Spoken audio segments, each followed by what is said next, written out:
नमस्कार दोस्तों, study with पवन प्रदीप में आप सब लोगों का स्वागत है। दोस्तों आज चर्चा करेंगे अपसय एवं अपरदन के विषय में। दोस्तों परीक्षा में यहाँ से प्रश्न बार बार पूछे जाते हैं और इसी को ध्यान में रखते हुए हमने ये सीरीज चलाई है कि परीक्षा में बार बार पूछे गए प्रश्न जो हैं उन पर सीरीज चलाई गई है। अभी हम चर्चा कर रहे हैं दोस्तों ज्योग्राफी के अपसय एवं अपरदन, जो विश्व भूगोल है उसका एक टॉपिक है दोस्तों। अपसय एवं अपरदन जो काफ़ी परीक्षाओं के लिए महत्वपूर्ण है, काफ़ी परीक्षाओं के सिलेबस में यह पॉइंट लिया गया है, यह तथ्य यह टॉपिक लिया गया है। तो दोस्तों इस पर चर्चा करते हैं हम आज। ये वो प्रश्न है जो बार बार परीक्षाओं में पूछे गए हैं दोस्तों। आप देख सकते हैं कि ये वो प्रश्न हैं जो किसी न किसी परीक्षा में ज़रूर पूछे गए हैं और आगे भी किसी न किसी परीक्षा में ज़रूर पूछे जाएंगे। चर्चा करने से पहले हम थोड़ा सा इसके विषय में जाने कि अपसय एवं अपरदन क्या होता है। अपसय दोस्तों जब कोई चट्टान होता है वह अपने ही स्थान पर टूट जाता है, टूट फूट जाता है, तो उसे अपसय कहा जाता है। अपसय के कई कारण होते हैं, भौतिक कारण हैं, रासायनिक कारण हैं या जीव हैं। तो इन कारणों से अपसय होता है। जबकि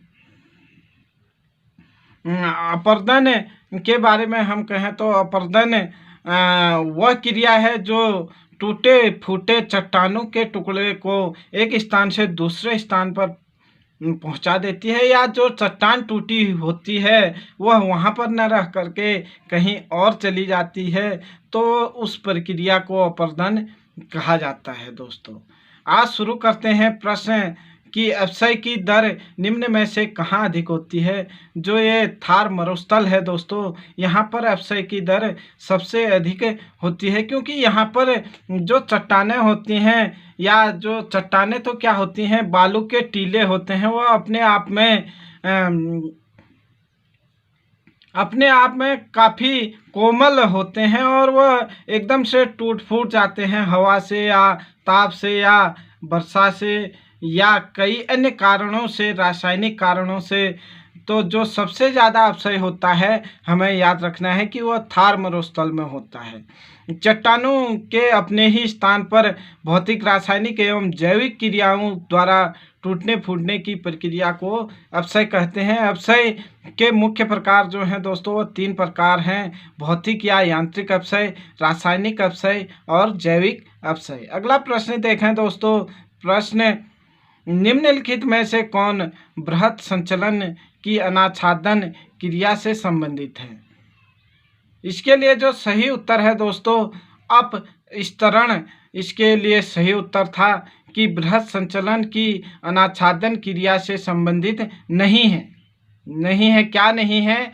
अपस्तरण बृहत संचलन एवं आच्छादन की क्रिया से संबंधित नहीं है, जबकि इससे संबंधित है आधारी अधखनन, भूस्खलन एवं पंख प्रवाह। इसकी व्याख्या देखें। अनाच्छादन क्रिया के अंतर्गत अपसय तथा अपरदन दोनों क्रियाओं को सम्मिलित किया जाता है। अपशिष्ट भूस्खलन के बारे में जानें। अपशिष्ट शैल के स्थानांतरण या द्रव्यमान संचलन के सभी प्रकार को मृदा एवं हिम सहित सामूहिक रूप से भूस्खलन कहते हैं। पंख प्रवाह क्या होता है उसके बारे में जानें। वर्षा जल अथवा हिम द्रवण से प्राप्त जल में पर्याप्त मिट्टी के घुल जाने से उत्पन्न पंख को जल के साथ होने वाला प्रवाह जल पंख प्रवाह कहलाता है। अगला प्रश्न है लेटेराइट मिट्टी बनाती है, इसके कारण हैं। दोस्तों लेटेराइट मिट्टी जो बनती है वह अपक्षयण के कारण बनती है। अपक्षयण के कारण बनती है। लेटेराइट मिट्टी का निर्माण चट्टानों की टूट फूट, अवक्षालन अथवा अपक्षवण के और रासायनिक क्रियाओं के कारण होता है। यह मिट्टी अधिक नमी वाले उष्ण कटिबंधीय क्षेत्रों में बड़े पैमाने पर विकसित है। इसमें चूना, फास्फेट और पोटाश कम पाया जाता है। अगला प्रश्न है पृथ्वी की सतह पर सबसे महत्वपूर्ण अपरदन का कारण है।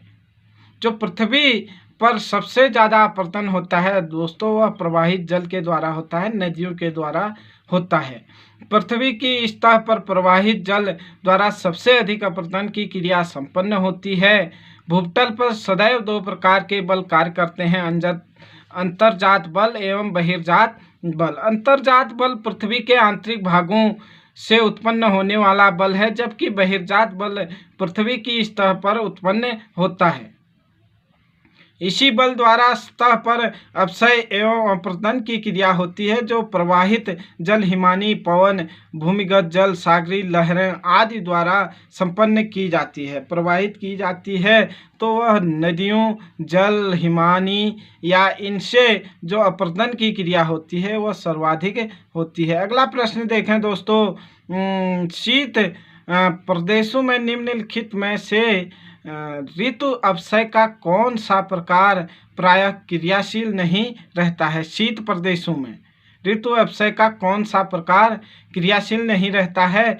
भौतिक, जैविक या अगले ऑप्शन है दोस्तों इसके रासायनिक या उपरोक्त सभी। इसके लिए जो था दोस्तों वह था शीत प्रदेशों में भौतिक और रासायनिक अपक्षय प्रायः क्रियाशील रहते हैं, रासायनिक भी भौतिक भी, और ये दोनों अपक्षय प्रायः साथ साथ चलते रहते हैं। जबकि शीत प्रदेशों में जैविक अपक्षय प्रायः क्रियाशील नहीं होते, क्योंकि वनस्पतियों का विकास इस प्रदेश में न के बराबर होता है। दोस्तों जो ये शीत प्रदेश होते हैं यहाँ पर जो बर्फ पड़ी रहती है और यहाँ पर जीव काफ़ी कम मात्रा में ना के बराबर होते हैं, जहाँ पर उनके लिए न तो कुछ खाने के लिए रहता है और न ही उनके लिए वहाँ पर रहने और अपने जीवन यापन के लिए कोई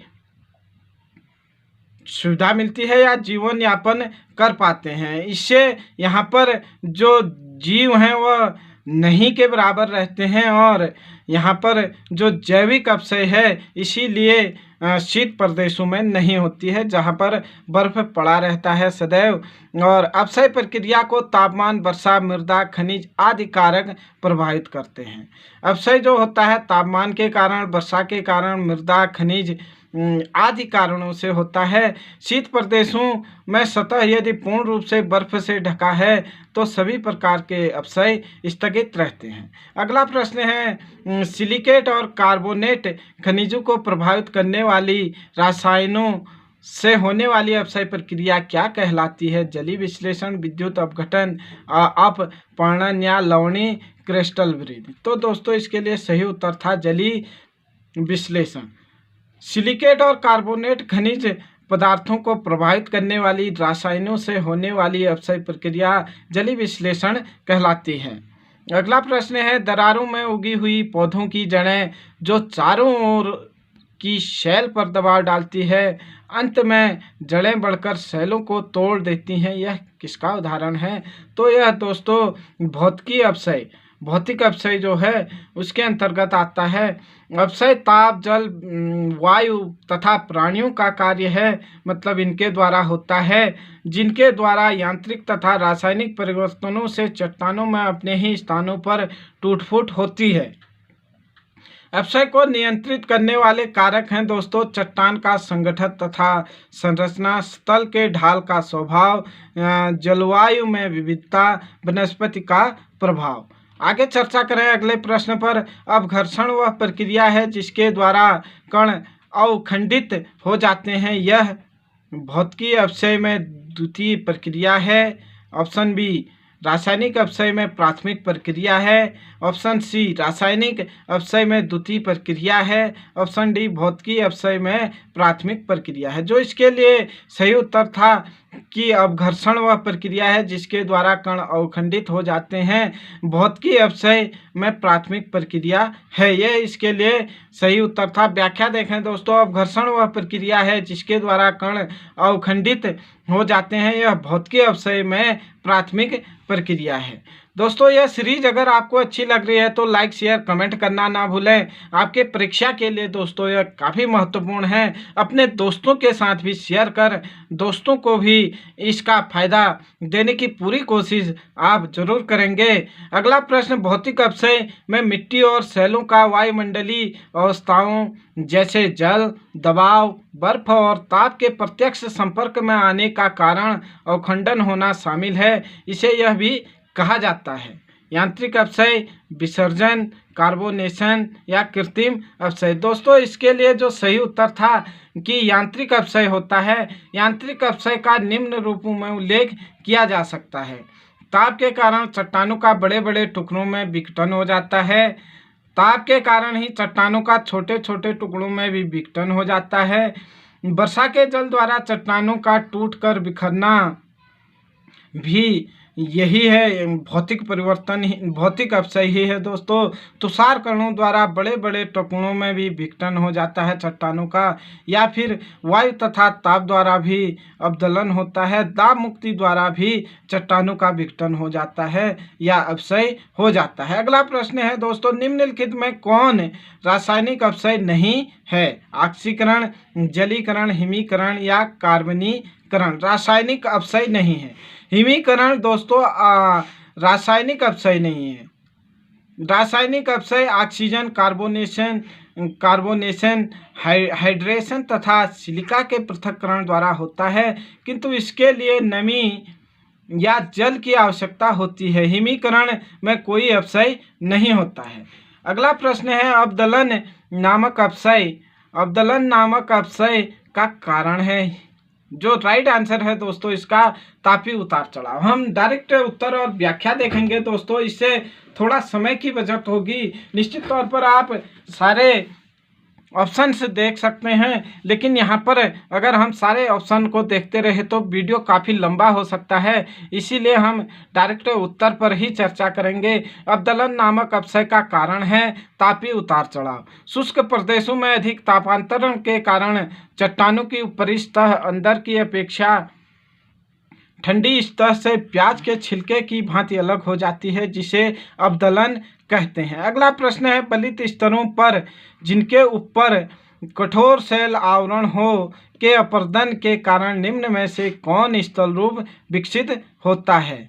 दोस्तों मेसा इसके लिए स्थल रूप विकसित होता है, मेसा इसे कहा जाता है। सुमेल नहीं है, उसके बारे में बताना है। अवदलन अभी देखा था हमने, प्याज अपक्षय, प्याज के जैसे छिलके निकलते हैं, इसे प्याज अपक्षय। ऑक्सीकरण रासायनिक अपक्षय है, ऊपर देखा हमने। हाइड्रोलिसिस यांत्रिक अपक्षय के बदले यह रासायनिक अपक्षय होना था दोस्तों, यह गलत है, यहाँ पर दिया है दोस्तों। हाइड्रोलिसिस एक प्रकार का रासायनिक अपक्षय है। जल कार्बन डाइऑक्साइड की उपस्थिति में घुलनशील पदार्थों को घुला देता है, जिसे जलगत क्रिया या हाइड्रोलिसिस कहते हैं। अगला प्रश्न है, निम्नलिखित में कौन सा स्थल रूप भ्रंश द्वारा नहीं बनता है? कौन सा रूप भ्रंश द्वारा नहीं बनता है कहता है दोस्तों, इसके लिए था नापे। परिवलन मोड़ में एक भुजा दूसरी भुजा पर क्षैतिज दिशा में पड़ी होती है। जब अंतर्जात बल अधिक सक्रिय हो जाता है तो उसे संपीड़न अधिक होने लगता है, तथा परिवलन मोड़ की उल्टी हुई भुजा पर बहुत अधिक मुड़ जाती है और वलन अपने कक्ष पर टूट जाता है, जिससे क्या होता है कि और मोड़ का एक भाग खिसककर दूसरे भाग पर चढ़ जाता है। इस दशा में निचली परतें ऊपर आ जाती हैं। यदि खिंचाव जारी रहा तो ऊपर वाला भुजा टूट कर दूर होने वाली भुजा के नीचे अन्य प्रकार की शैलें होती हैं, जिनका भुजा की शैलों से संबंध नहीं होता है। इस प्रकार परिवलन की टूटी हुई भुजा दूसरे स्थान पर चली जाती है तो ग्रीवा खंड अथवा नापे का निर्माण होता है। अगला प्रश्न है दोस्तों, अपक्षय की वह प्रक्रिया जो खनिजों में जल की वृद्धि से होती है डॉट डॉट कहलाती है, वह जल योजन कहलाती है दोस्तों। जब रासायनिक परिवर्तन, रासायनिक अपक्षय जो भी होते हैं दोस्तों, वह जल योजन से होते हैं। यह हम अभी थोड़ी देर पहले भी देख चुके हैं। जल योजन की प्रक्रिया में चट्टानों में अवस्थित खनिज जल को सोख लेते हैं। इसके कारण उसमें रासायनिक परिवर्तन होने लगता है तथा नए खनिजों का निर्माण होता है। इन नए खनिजों में जल का कुछ अंश रह जाता है। ये नए खनिज पुराने खनिजों की अपेक्षा मुलायम होते हैं। उदाहरण के लिए जल योजन के फलस्वरूप ग्रेनाइट चट्टानों का फेल्सपार खनिज कालोइन मिट्टी में परिवर्तित हो जाता है। अगला प्रश्न है कि सेल पर अपदलन अपक्षय विकसित होता है, तो वह ग्रेनाइट जो सेल होते हैं उस पर अपदलन अपक्षय विकसित होता है। ग्रेनाइट सेलों में यह प्रक्रिया अधिक देखने को मिलती है। यह प्रक्रिया शुष्क जलवायु में अधिक देखने को मिलती है, जहां दैनिक तापकरण बहुत अधिक होता है।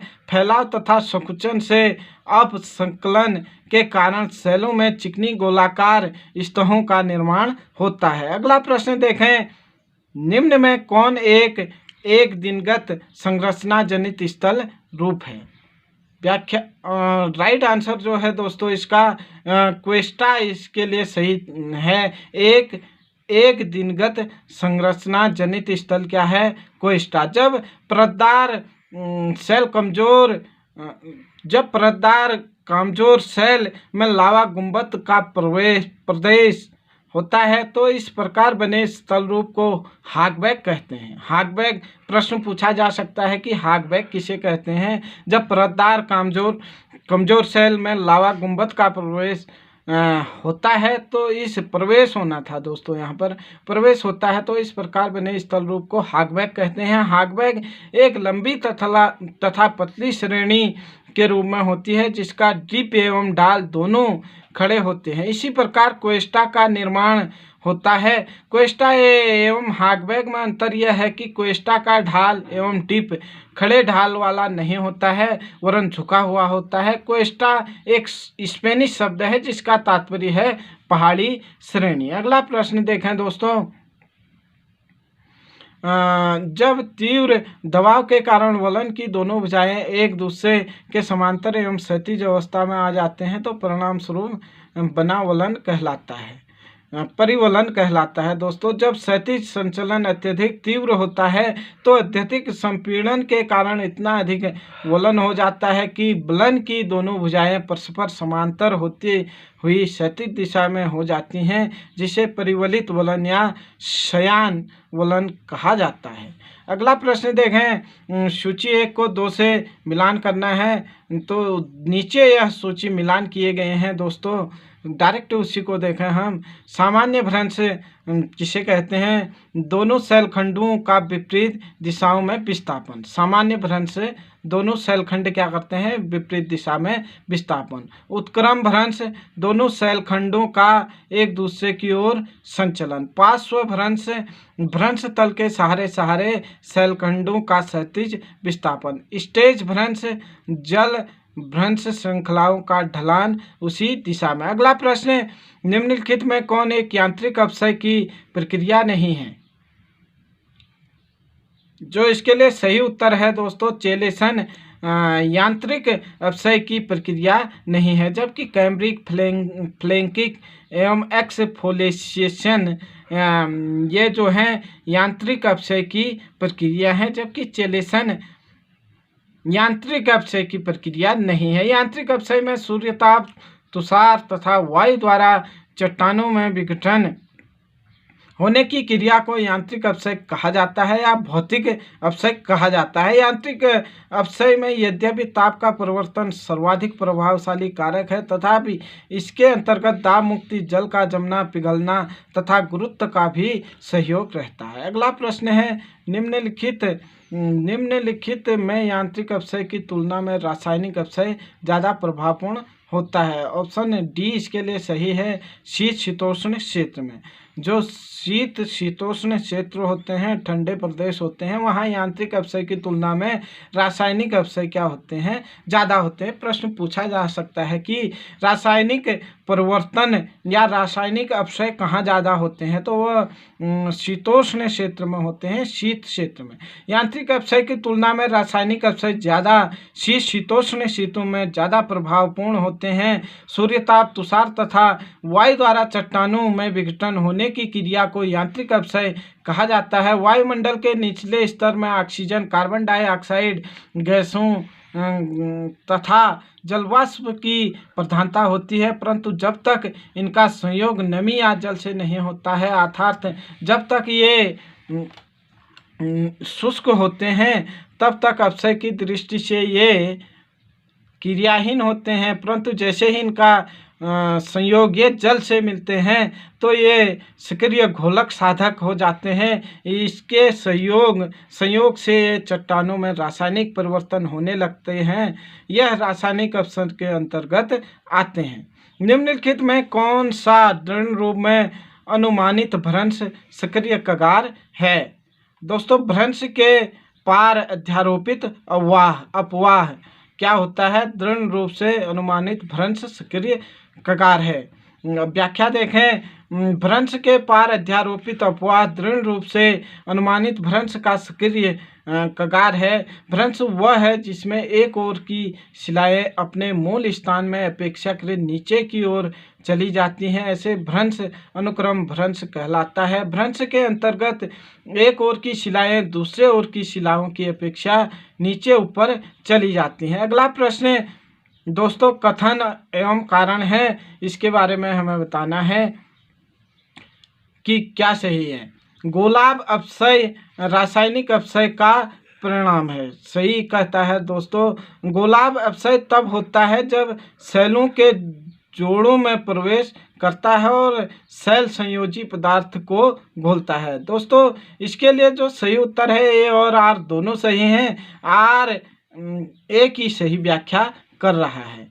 अगला प्रश्न है, दो सामान्य भ्रंशों के बीच उत्थित शक्राखंड ब्लॉक कहलाता है। क्या कहलाता है? यह हास्ट कहलाता है। दोस्तों, दो सामान्य भ्रंशों के बीच उदित शक्राखंड हास्ट खंड कहलाता है। ब्लैक फॉरेस्ट तथा ओडेनवाल्ड पर्वत प्रमुख हास्ट पर्वत के उदाहरण हैं। किसी स्थान पर दो सामान्य भ्रंश जब कई किलोमीटरों की लंबाई में इस तरह पड़ती हैं कि इसके बीच का भाग नीचे धंसा रहता है और एक बेसिन या घाटी का निर्माण हो जाता है, तो उसे रिफ्ट घाटी या ग्रोवेन कहते हैं। रिफ्ट घाटी या ग्रोवेन, जब नीचे घाटी होती है और उसके दोनों ओर पर्वतें होते हैं। पूछा जाता है दोस्तों ये भी कि रिफ्ट घाटी या ग्रोवेन किसे कहते हैं।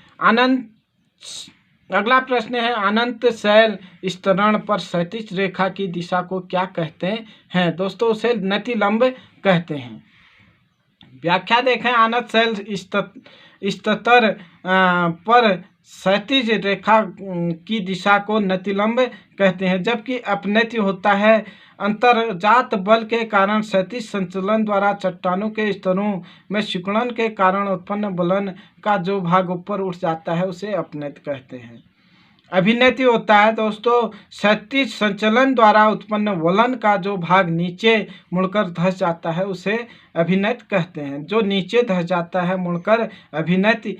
और नति किसे कहते हैं? तो परतदार या रूपांतरित चट्टानों के स्तर पर प्रायः क्षैतिज तल के सहारे कुछ अंश का कोण बनाते हुए क्षैतिज रेखा के साथ झुके रहते हैं। इस तरह के झुकाव स्तर को नति या डिप कहा जाता है। काफ़ी इम्पोर्टेंट है ये 3-4 चीज़ें दोस्तों, नति है, अपनति है या अभिनति है। ये सारे चीज़ परीक्षा में फिर से पूछे जा सकते हैं कि क्या होता है। निम्नलिखित अनाच्छादन प्रक्रमों को कालक्रमानुसार लगाइए तथा नीचे कोट की सहायता से उत्तर दीजिए। दोस्तों, अपर्दन, निष्पेषण, अपक्षय, परिवहन। जो सबसे पहले होता है दोस्तों अपक्षय होता है। सबसे पहले चट्टान जो टूटते फूटते हैं वह क्रिया होती है, वह क्रिया अपक्षय कहलाती है। फिर वही अपर्दन, उसको बहाया जाता है या दूसरी जगह ले जाया जाता है तो वह कहलाता है अपर्दन। परिवहन भी दोस्तों वही है जो ले जाती है नदी अपने साथ बहन करके, वह परिवहन कहलाता है। अंत में दोस्तों अपर्दन के बाद परिवहन, परिवहन के बाद जहाँ पर नदी इस बहाई हुई चीज़ को, अपरदित चीज़ को ले जाने में, परिवहन पर की हुई चीज़ को नहीं ले जा पाती है, वहाँ छोड़ देती है, उसे निक्षेपण कहते हैं। नदी जो चीज़ ले गई थी जहाँ छोड़ दिया उसे निक्षेपण कहा जाता है। अब देखें व्याख्या। अपक्षय, अपक्षय ताप, जल, वायु तथा प्राणियों का कार्य है जिसके द्वारा नियंत्रित तथा रासायनिक परिवर्तनों से चट्टानों में अपने ही स्थान पर टूट फूट होती है। अपरदन विघटित तथा वियोजित पदार्थों के अन्यत्र रूपांतरण को अपरदन कहते हैं दोस्तों। निक्षेपण, निक्षेपण अपरदन का परिणाम है। ढाल में कमी के कारण जब अपरदन के कारकों के वेग में कमी आ जाती है तो अवसादों में निक्षेपण प्रारंभ हो जाता है। अगला प्रश्न है, रासायनिक अपक्षय की दृष्टि से निम्न में कौन से किन चट्टानों का वियोजन अधिक होता है? दृष्टि से किनका वियोजन अधिक होता है रासायनिक अपक्षय के कारण से? तो इसके लिए जो सही उत्तर था दोस्तों, बेसिक आग्नेय का। जब आग्नेय चट्टानों में सिलिका का प्रतिशत 45 से 60% तक रहता है तो उसे बेसिक शैल कहते हैं। लोहे की अधिकता से इस चट्टानों का रंग गहरा होता है। यह चट्टान वजन में भारी होते हैं, लोहा भारी ही होता है दोस्तों। रासायनिक अपक्षय की दृष्टि से बेसिक आग्नेय चट्टानों का वियोजन एसिड आग्नेय चट्टानों की अपेक्षा अधिक होता है। अगला प्रश्न है, जब तनाव के कारण भूखंड पर दो समांतर दरारें पड़ती हैं तथा मध्यवर्ती भाग के दोनों ओर के भूखंड नीचे धंस जाते हैं तथा मध्य भाग खड़ा रहता है तो उसे कहते हैं दोस्तों भ्रंशोत्थ पर्वत। भ्रंशोत्थ पर्वत कहा जाता है जब मध्य का भाग खड़ा रहता है और उसके किनारे नीचे धंस जाते हैं। जब दो भ्रंशों के बीच का भाग यथावत रहने एवं किनारे के भाग नीचे धंस जाते हैं तो ऊंचे उठे भाग को भ्रंशोत्थ पर्वत या ब्लैक माउंटेन कहते हैं। इसका ढाल एकदम खड़ा एवं शिखर की भांति समतल होता है, जैसे यूरोप के वासजेज को ब्लैक फॉरेस्ट कहते हैं। अगला प्रश्न है, भंजन की प्रक्रिया में चट्टानों का विघटन होने लगता है तथा चट्टानें टूटकर बिखरने लगती हैं, छोटे छोटे टुकड़ों में, बड़े बड़े टुकड़ों में। अगला ऑप्शन है उपरोक्त दोनों में या उपरोक्त में से कोई नहीं। तो जो ये भंजन की प्रक्रिया होती है यह मरुस्थलीय भागों में आर्द्रता की कमी के कारण दैनिक तापांतरण अधिक होता है। इस कारण बड़े बड़े कणों वाली चट्टानों में टूट फूट अधिक होती है, जिसके कारण से छोटे छोटे टुकड़ों का निर्माण होता है। अगला प्रश्न, दो समांतर भ्रंशों के बीच धंसे हुए भाग को कहते हैं भ्रंश घाटी कहते हैं। दो बराबर की जो यहाँ पहाड़ियाँ होती हैं, घाटी होती हैं, उसके नीचे जो भाग होता है उसे भ्रंश घाटी कहते हैं। यह यहाँ पर हमने पहले भी चर्चा कर चुके हैं और यही चीज़ यहाँ पर दी है। दो समांतर भ्रंशों के बीच उठे हुए भाग को क्या कहा जाता है?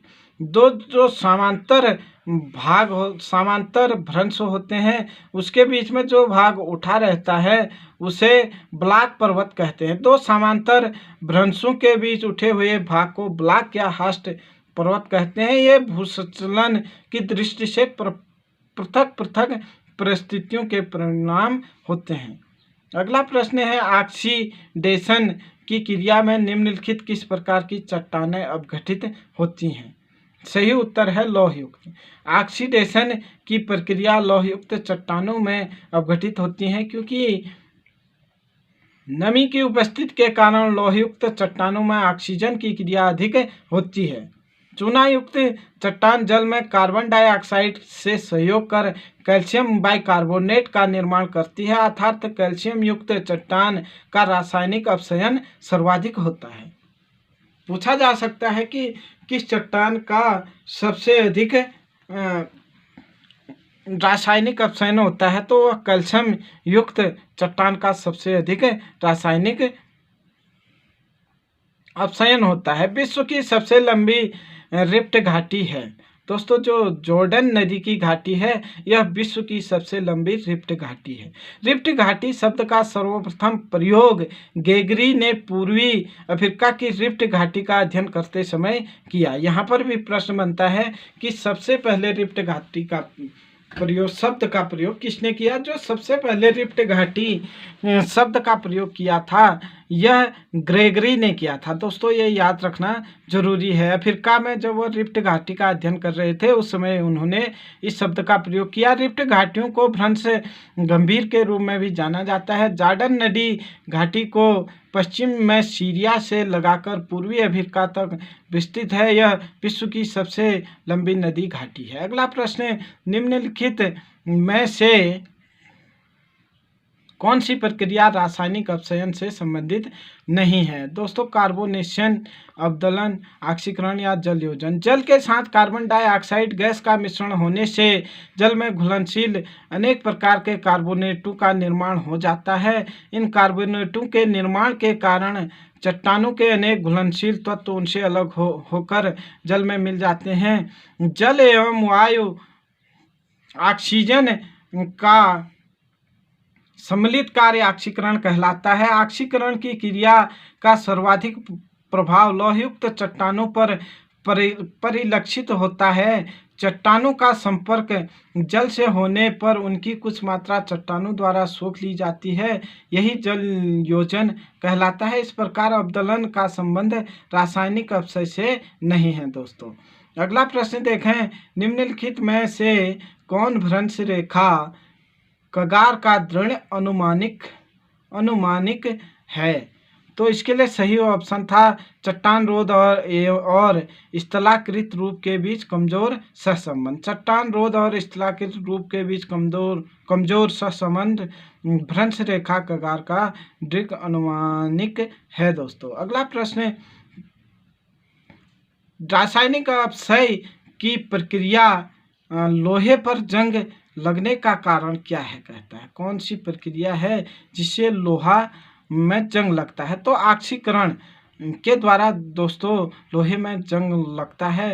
रासायनिक अपक्षय की ऑक्सीकरण प्रक्रिया लोहे पर जंग लगने का कारण है।